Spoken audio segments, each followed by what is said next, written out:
Hello all, welcome back to another video. This is Silverhound Coins and Collectibles. Welcome.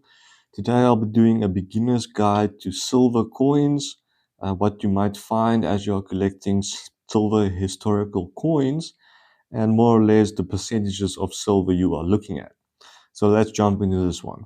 Firstly, I'd like to show a 1 penny from Southern Rhodesia, 1939. This coin is in fact not silver. I bring this in as the baseline to show that even as early as 1939, the pennies in Southern Rhodesia did not have silver. So they contain zero silver, but I will go into a video as well where I look at the scarcity of these dates, and that does not mean that this does not have value. We'll still cover that in the next one. So the first one with actual silver, or the lowest percentage you can get, is the half shilling from East Africa. This is 25% silver and 75% copper. The composition is known as bullion, and the date over here is key. If it's 1920s or if it's before the 1920s, then it is actually 80% silver. So again, in coins, it is all about the date, as they did have various percentages of silver throughout history. This one, 25, it is in decent condition, worthy of keeping in the collection, even if it is only 25% silver.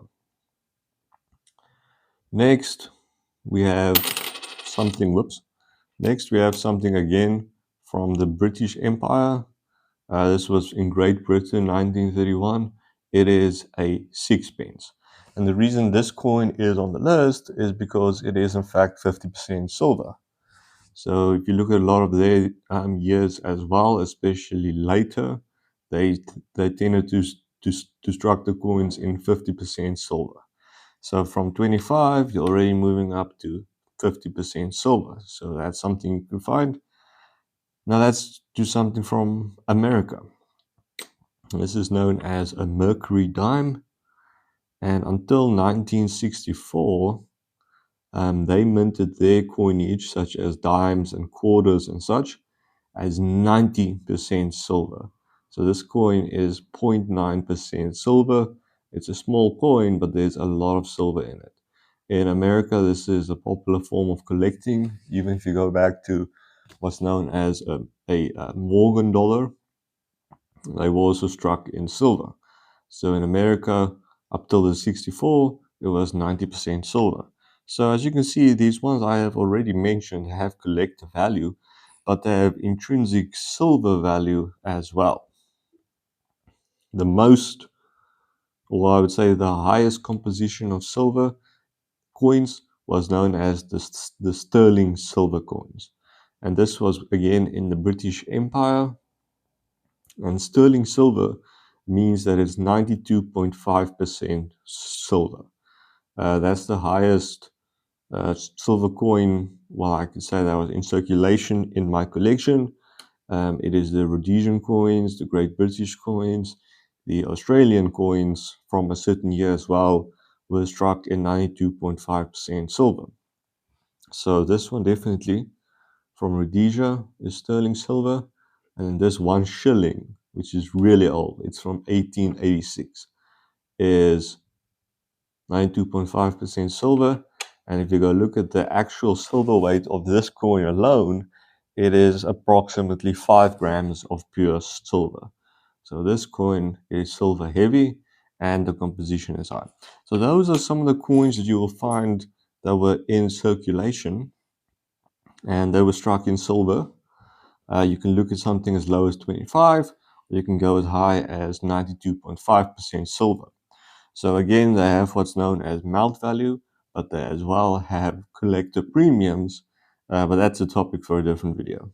And then lastly, I would just like to state what happens when you buy modern bullion coins, such as this 1/10 of an ounce pure Troy, 1/10 of a troy ounce silver coin that I recently bought at a fair. So this was minted in 2026. It is fine silver, meaning it's 99.99% pure, And this is what you want to get for if you want to be into stacking. So these ones you can find at a bargain. This one I'd say definitely is more of an investment. So if you're looking for purely silver stacking, you want to go to the purest form. I chose this one because it was actually at the Johannesburg Coin Fair 2026. So that has collector value as well. But as you can see, these are all different silver coins, different compositions, different countries.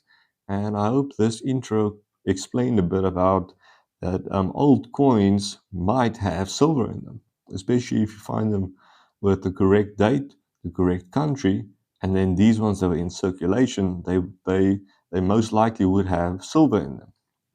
So that's part of the collecting, is researching which coins have silver, and then that's something I've actually looked for in my own collection, is to specialize in silver coins.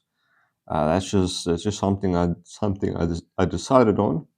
So yes, it starts from 25%, 92.5%, and then if you're looking at the pure bullion value, which is pure silver, 1/10 of an ounce, 99.99% purity.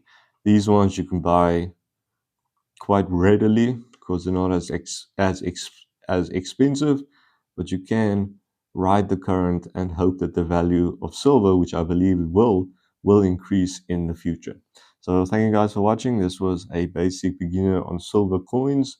If you would like to join the waitlist for my eBay store, where I will have coins and stamps and other collectibles for sale, the link is in the description. And I thank you guys. I'll see you all in the next one.